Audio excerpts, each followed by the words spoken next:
Oke, pada kesempatan kali ini saya akan menjelaskan bagaimana cara menggunakan silinder bore gauge. Silinder bore gauge adalah alat ukur yang juga menggunakan dial gauge.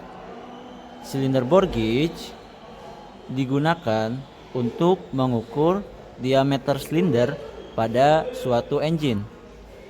Untuk komponennya sendiri, untuk silinder bore gauge, yang pertama di sini ada dial gauge atau disebut dial indikator. Untuk dial gauge, di sini terdapat dua skala, di mana di sini terdapat skala yang besar, bisa juga disebut dengan skala utama, dan ada juga skala yang kecil, itu disebut juga dengan skala nonius. Dan di sini terdapat spindle. Ketika saya tekan, maka jarum akan berputar searah jarum jam. Lalu untuk jarum yang kecil itu di sini sebagai patokan untuk jarum yang besar. Dimana ketika spindle saya tekan dan jarum kecil menunjukkan ke angka 1, berarti itu menunjukkan jarum yang besar sudah mengalami satu putaran. Begitupun selanjutnya. Lalu untuk tingkat ketelitiannya sendiri, untuk alat ukur ini tingkat ketelitiannya sebesar 0,01 mm. Lalu selanjutnya, komponen selanjutnya di sini terdapat grip, di mana ini berfungsi untuk memegang silinder bore gauge dan juga untuk sebagai tempat berdiamnya dari dial indikator. Di sini terdapat komponen measuring point, di mana ini adalah titik poin dari pengukuran. Lalu selanjutnya di sini terdapat replacement rod, di mana untuk replacement rod sendiri di sini terdapat banyak ukuran, di mana yang paling kecil itu sebesar 50 mm sampai yang besar sebesar 100 mm. Lalu ini terdapat washer, di mana ini berfungsi untuk menambah kepanjangan dari rod itu sendiri. Oke. Selanjutnya di sini ada lock clamp untuk mengunci dari bagian rod. Lalu selanjutnya kita akan mencoba merakit dial indikator dan kita masukkan menuju grip. Kita masukkan seperti ini. Pastikan penekanannya berada di angka 1.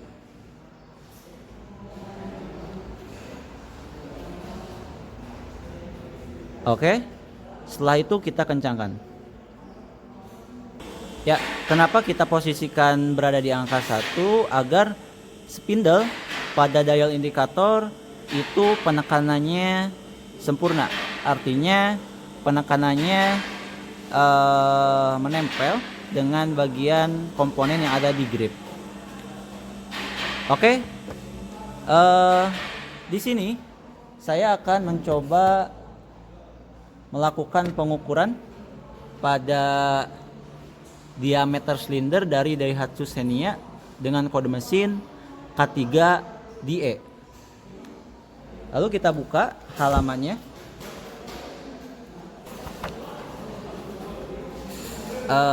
Mohon maaf untuk bukunya di sini kotor karena sering dipakai praktek juga.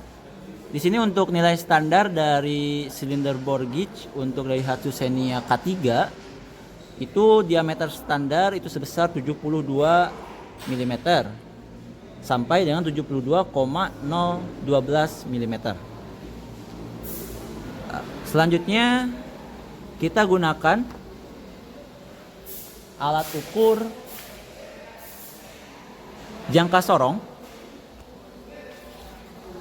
ukuran 0 sampai 150 mm. untuk mengetahui diameter kasar pada diameter silinder engine Daihatsu Xenia K3. Oke, langkah selanjutnya kita mencari diameter kasar pada silinder K3. Kita menggunakan alat ukur jangka sorong. Di sini alat ukur sudah saya kalibrasi. Oke, 0. Alat ukur siap digunakan. Selanjutnya kita coba ukur pada diameter silinder.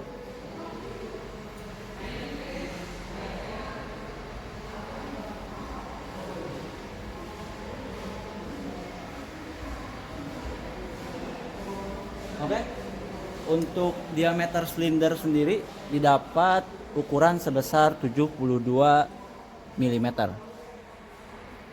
Ya, selanjutnya setelah diameter kasar diukur dan didapat hasil sebesar 72 mm, selanjutnya kita gunakan alat ukur micrometer dengan rentang ukuran 50 sampai 75 mm dengan tingkat ketelitian sebesar 0,01 mm. Lalu kita setting saja, dimasukkan ke dalam stand seperti ini. Selanjutnya kita coba kalibrasi. Kita gunakan batang perpanjangan dengan ukuran 50 mm. Kita kalibrasi seperti ini.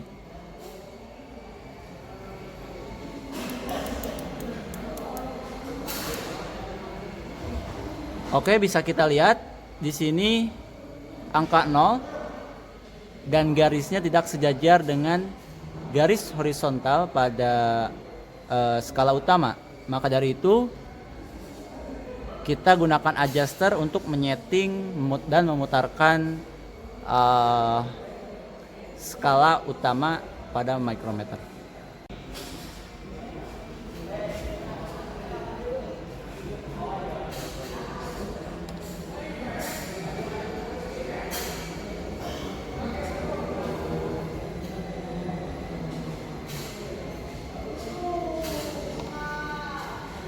Oke, kalibrasi selesai. Garis 0 telah sejajar dengan skala utama atau garis horizontal pada skala utama. Maka dari itu micrometer siap digunakan. Selanjutnya kita setting micrometer di angka 72 mm.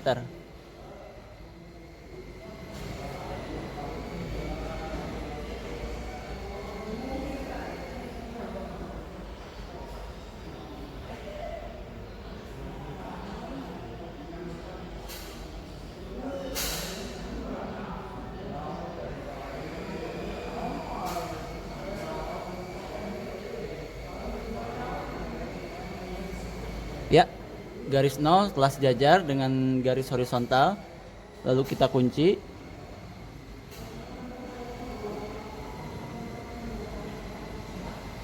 Oke, setelah itu kita siapkan silinder bore gauge. Kita gunakan replacement rod dengan ukuran 70 mm ditambah washer 2 mili, jadi total 72 mm. Namun ini masih kurang, maka dari itu kita tambahkan lagi washer sebesar 0,5 mm.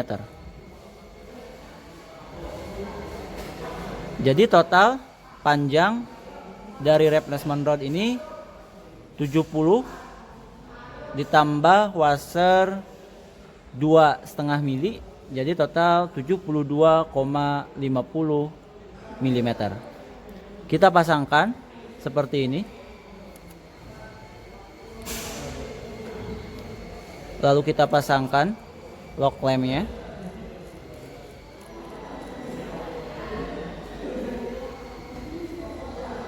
Lalu setelah itu kita coba kalibrasi dan dipasangkan ke micrometer. Oke, langkah selanjutnya setelah kita rakit replacement rod dan juga washernya dan dipasangkan pada measuring point, langkah selanjutnya kita lakukan pengkalibrasian pada dial indikatornya dengan menggunakan alat ukur micrometer yang sudah kita setting. Oke, langsung saja kita pasangkan kepada micrometer yang sudah kita setting seperti ini.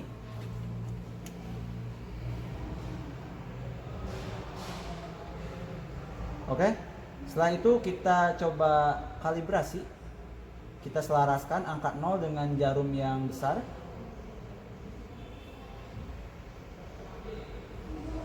Oke, pas di angka 0. Maka pengkalibrasian selesai. Maka dari itu silinder bore gauge siap untuk digunakan. Oke, langkah selanjutnya kita lakukan pengukuran silinder bore gauge pada silinder. Ya, kita lakukan pengukuran sebanyak 6 titik. Yang pertama titik A, seperti ini posisinya. Lalu titik A1 seperti ini, tengah-tengah. Dan titik A2 bagian bawah. Masing-masing titik poin pengukuran itu jaraknya masing-masing harus 10 mm. Ya. Kita lakukan titik A 10 meter dari atas, 10 mm, maaf, dari atas. Kita lihat seperti ini penyimpangan jarumnya. Bisa dilihat ini penyimpangan jarumnya. Kita lihat di sini penyimpangannya sebesar 0,02 mm untuk titik A. Lalu untuk titik B juga sama sebesar 0,02 mm dan titik A2 sebesar 0,02 mm juga. Lalu kita selanjutnya ke poin titik pengukuran B. Untuk posisinya itu menyamping seperti ini. Ya, kita lakukan dengan hal yang sama seperti pada titik A yang tadi kita ukur. Ya, selanjutnya kita melakukan pengisian pada report sheet. Untuk engine yang dipakai itu jenisnya K3. Lalu yang kita ukur itu silinder nomor 1. Nah, untuk hasil pengukuran vernier caliper atau diameter kasar kita dapat 72 mm. Lalu kita isi untuk total panjang replacement rod. Yang dipilih untuk rodnya sebesar 70 mm, untuk washernya sebesar 2,5 mm. Jadi total sebesar 72,5 mm. Untuk mikrometer yang diset itu sebesar 72 mili. Dan hasil pengukuran atau penyimpangan jarum untuk titik A didapat sebesar 0,02 dari masing-masing titik. Lalu untuk titik B, di sini untuk titik B sebesar 0,05, B1 0,02 serta B2 0,02. Lalu kita jumlahkan hasil tadi pengukuran dari hasil pengukuran vernier caliper sebesar 72 mm, kita tambahkan ke total penyimpangan jarum. Jadi didapat 72,02 mm. 72,02 mm, 72. Lalu yang B 72,05, 72,02. Oke, langkah selanjutnya kita tentukan ketirusan serta keopalan pada silinder. Untuk titik A kita tuliskan di sini total sebesar 72,02, A1 72,02, A2 72,02. Untuk B 72,05, B1 72,02, B2 72,02. Selanjutnya kita tentukan keopalan. Untuk keopalan itu kita tentukan apakah silindernya bulat atau opal. Dalam artian beda ukuran dari salah satu lubang. Untuk titik A kita jumlahkan dengan titik B. Di sini titik A didapat 72,02 dan titik B 72,05. Jadi untuk titik A terdapat selisih 0,03. Lalu untuk titik A1 dengan B1 di sini selisihnya 0. Dalam artian ini masih bulat sempurna. Dan untuk titik A2 dengan B2 itu selisihnya juga 0. Jadi untuk keopalan didapat pada titik A dan B. Jadi pada titik atas, di mana untuk selisihnya itu sebesar 0,03 mm. Jadi untuk keopalannya sebesar 0,03 mm. Selanjutnya kita mencari ketirusan. Di mana ketirusan itu di mana posisi atas dengan bawah itu berbeda ukuran. Posisinya seperti ini. Untuk titik A dengan A2 itu tidak terdapat perbedaan pengukuran. Lalu kita lihat di titik B, di sini terdapat penyimpangan jarum, di mana untuk titik B itu sebesar 72,05 dan titik B2 sebesar 72,02. Maka dari itu untuk titik B ini mengalami ketirusan. Kurang lebih posisinya seperti ini. Jadi pada bagian atas untuk titik B itu lebih besar dibanding dengan yang bawah.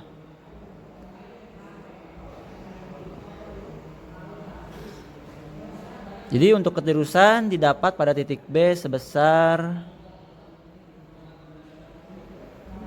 0,03 mm. Oke, selesai. Untuk ketirusan sebesar 0,03 dan untuk keopalan juga didapat 0,03. Kita buka buku repair manual untuk mencari ketirusan atau keopalan maksimal pada engine K3.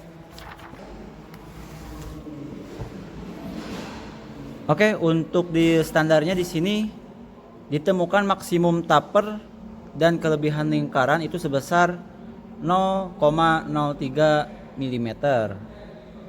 Di sini hasil pengukuran ketirusan dan keopalan didapat hasil sebesar 0,03 mm. Maka dari itu silinder untuk engine K3 yang baru saja kita ukur masih dalam standar. Artinya silinder masih dapat digunakan. Oke, sekian penjelasan dari saya mengenai cara penggunaan silinder bore gauge. Apabila ada saran atau pertanyaan bisa tulis di kolom komentar. Terima kasih telah menonton.